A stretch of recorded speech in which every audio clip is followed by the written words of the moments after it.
Hello students, आज हम गद्य खंड का सांवले सपनों की याद पाठ पढ़ेंगे। और इसके जो लेखक हैं वो हैं जाबिर हुसैन।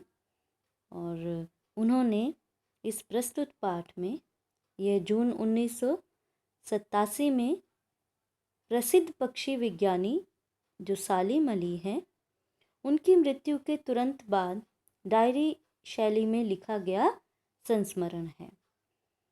तो सालिम अली की मृत्यु से उत्पन्न दुख और अवसाद को लेखक ने सांवले सपनों की याद के रूप में व्यक्त किया है। तो सालिम अली का स्मरण करते हुए लेखक ने उनका व्यक्ति चित्र प्रस्तुत किया है। यहाँ भाषा की रवानी और अभिव्यक्ति की शैली दिल को छूती है।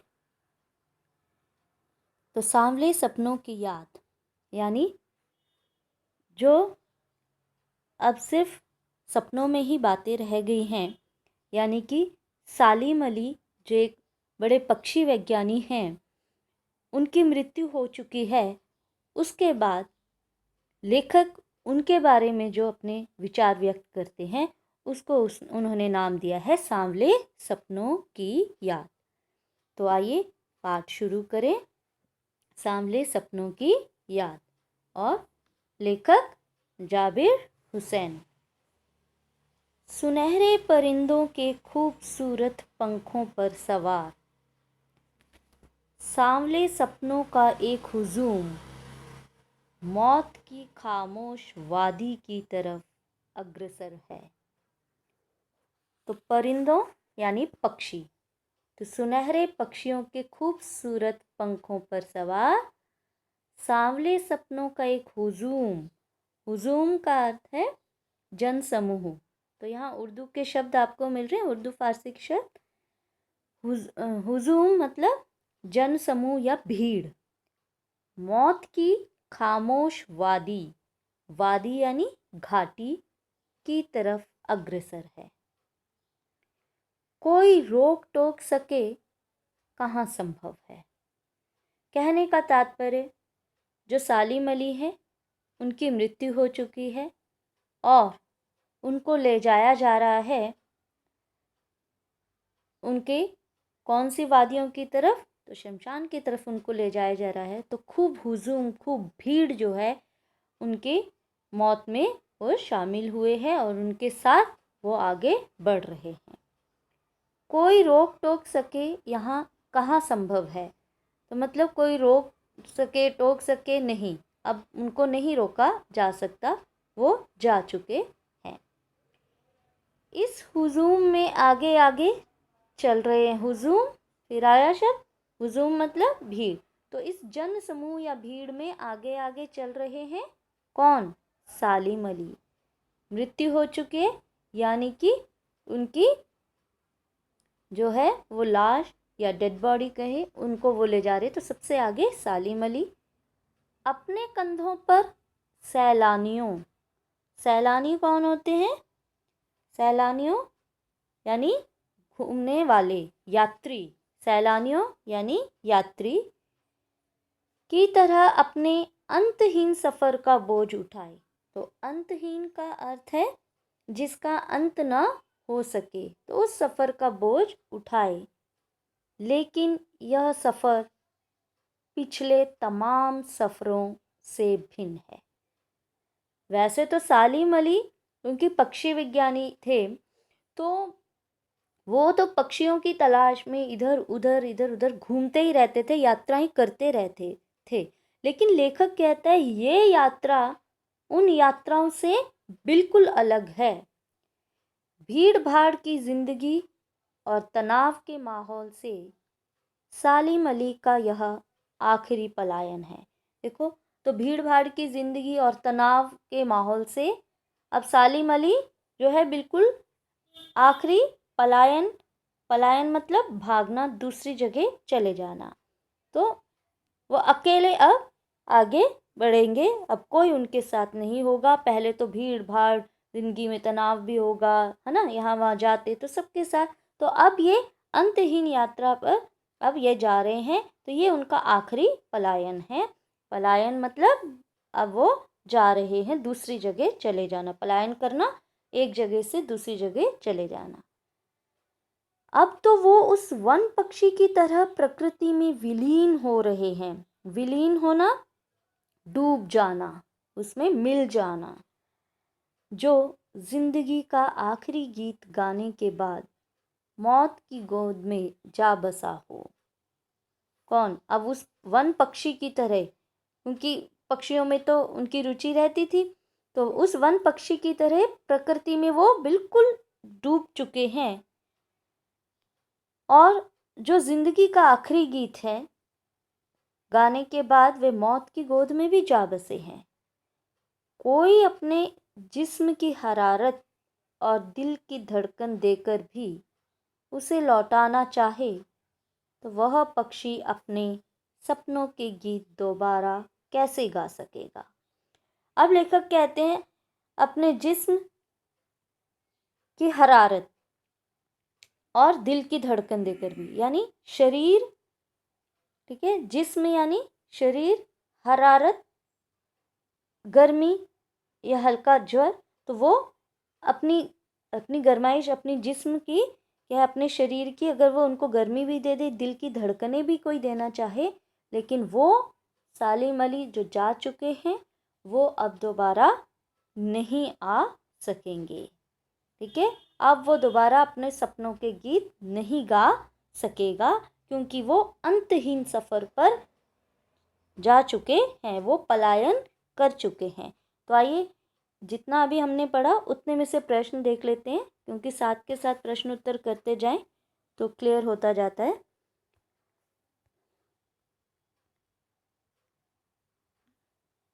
साथ के साथ ही प्रश्न और उसके साथ आपको उत्तर भी दे दिए गए हैं, ताकि आप इनको अच्छे से पढ़ें और रिवाइज कर सकें। तो पहला प्रश्न देखिए, पाठ तथा लेखक का नाम तो पता ही होना चाहिए ना। सबसे प्रथम पहला प्रश्न तो यही है। तो पाठ है सांवले सपनों की याद, लेखक है जाबिर हुसैन। दूसरा प्रश्न है, पंखों पर सवार सांवले सपनों का हुजूम किसे कहा गया है। यहाँ आई थी ना पंक्ति, पंखों पर सवार सांवले सपनों का हुजूम किसे कहा गया है।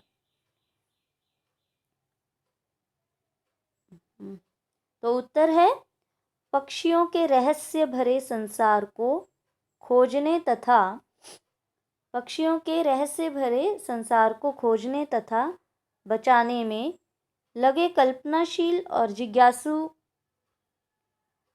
पक्षी वैज्ञानिक को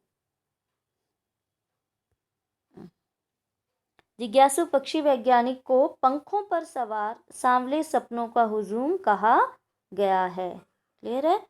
तो दूसरा प्रश्न का उत्तर हो गया, पक्षियों के रहस्य भरे संसार को खोजने तथा बचाने में लगे कल्पनाशील और जिज्ञासु पक्षी वैज्ञानिक को पंखों पर सवार सांवले सपनों का हुजूम कहा गया है, यानी सालिम अली को।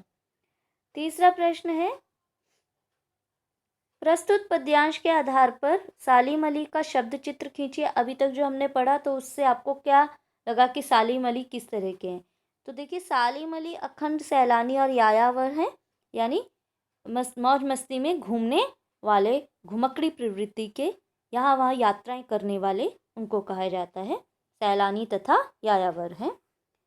उनके कंधों पर सफ़र का सामान है, आँखों पर दूरबीन चढ़ी है, इससे वे दूर दूर तक के सुंदर दृश्य देख रहे हैं। ठीक है। चौथा प्रश्न है, यह सफ़र अन्य सफ़रों से भिन्न कैसे है। अब लेखक ने कहा था ना कि ये उस सफ़र से बिल्कुल भिन्न सफ़र है सालिम अली का। तो सालिम अली के जिस सफ़र की बात की जा रही है वह उनका अंतिम सफ़र था, उसके बाद उनकी मृत्यु हो गई। ठीक है। पांचवा प्रश्न, सालिम अली की वन पक्षी से तुलना कैसे बन पड़ी है।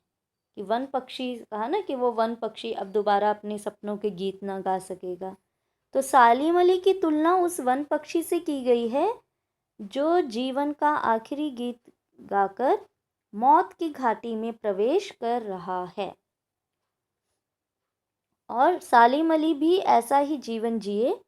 वे जब तक जिए गीत की भांति जिए, लक्ष्य के साथ प्रसन्नता पूर्वक जिए और उसी काम में लगे लगे चुपचाप उनकी मृत्यु हो गई।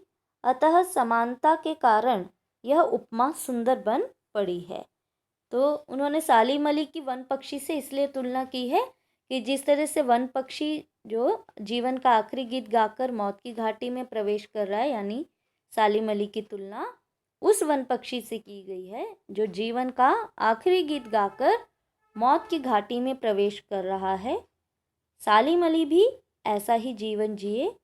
वे जब तक जिए गीत की भांति जिए, लक्ष्य के साथ प्रसन्नता पूर्वक जिए, उसी काम में लगे लगे चुपचाप उनकी मृत्यु हो गई।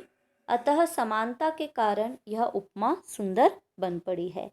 तो ये आपके समक्ष 5 प्रश्न हैं जो कि आपको याद होने चाहिए। साथ के साथ यदि कर लें तो क्लियर हो जाता है, नहीं तो ये चैप्टर में से प्रश्न जो है थोड़ा घुमा के आते हैं, फिर उस समय मुश्किल हो जाती है अगर समझ में ना आए। क्लियर है? चलिए आगे बढ़ते हैं।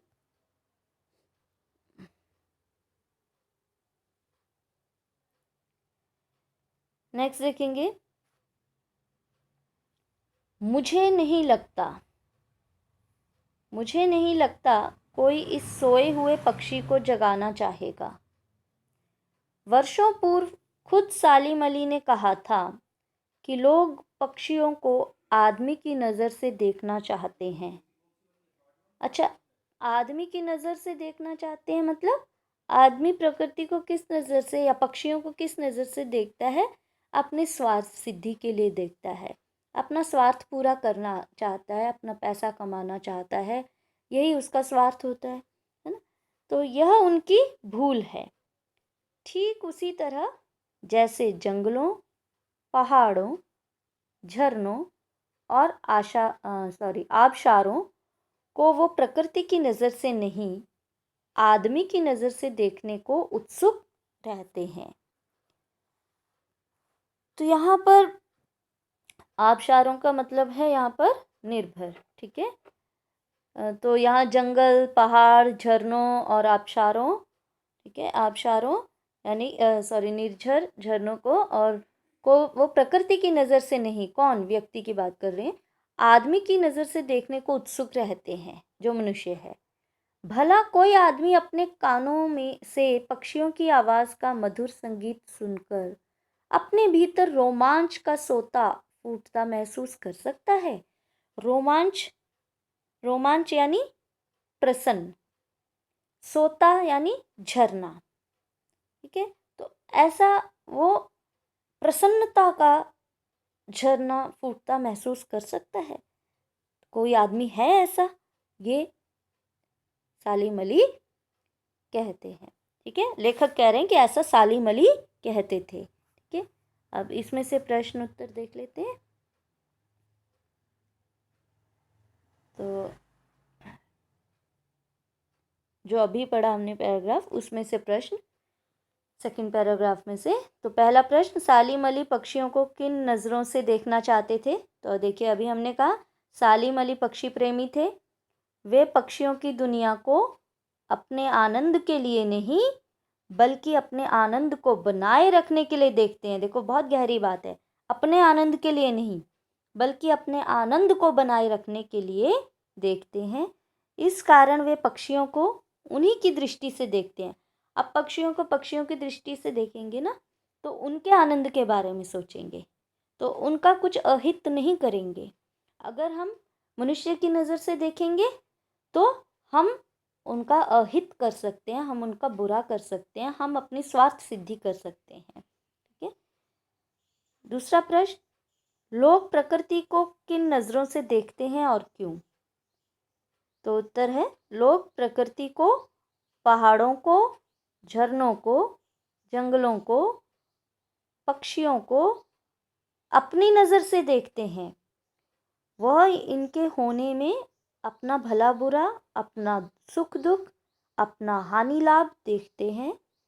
और कारण कारण यह है कि अधिकांश लोगों की दृष्टि अपने स्वास्थ्य तक सीमित है। ठीक है, वो अपने तक सीमित है लोग, तो इसलिए वो क्या करते हैं, लोग प्रकृति को किन नज़रों से देखते हैं, प्रकृति को और पक्षियों को या पहाड़ों को, झरनों को वो मनुष्य की नज़र से देखते हैं। यानी कि उनका भला बुरा, उनका सुख दुख, हानि लाभ उनका नहीं देखते, वो अपने बारे में केवल सोचते हैं।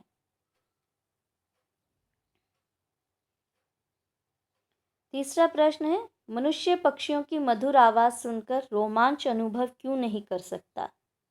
तो देखिए उत्तर, पक्षियों की भाषा अलग होती है, मानव उसे समझ नहीं सकता। हम लोग थोड़ी ना समझ सकते हैं पक्षियों की भाषा को। पक्षी अपनी अनुभूति को जिन स्वरूप यात्रियों से व्यक्त करता है उसे समझना मनुष्य के लिए संभव नहीं है, इसलिए वह उनकी मधुर आवाज़ सुनकर रोमांचित नहीं हो सकता।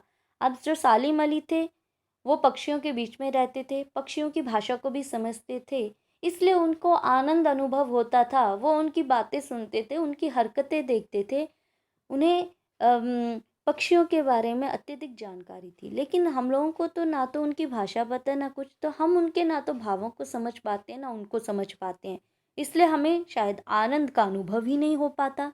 ठीक है, रोमांच का सोता फूटने का क्या आशय है? प्रश्न 4 देखिए, रोमांच का सोता फूटने का आशय है आनंद की अनुभूति होना, आनंद की अनुभूति होना। और प्रश्न 5 है, आबशारों का क्या तात्पर्य है? तो आबशार होते हैं निर्झर या झरना। ठीक है, आबशार होते हैं निर्झर या झरना। क्लियर है? तो ये आपके सामने थे प्रश्न, देख सकते हैं। पहला,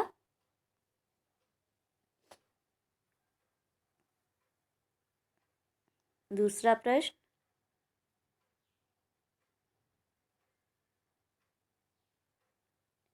तो ये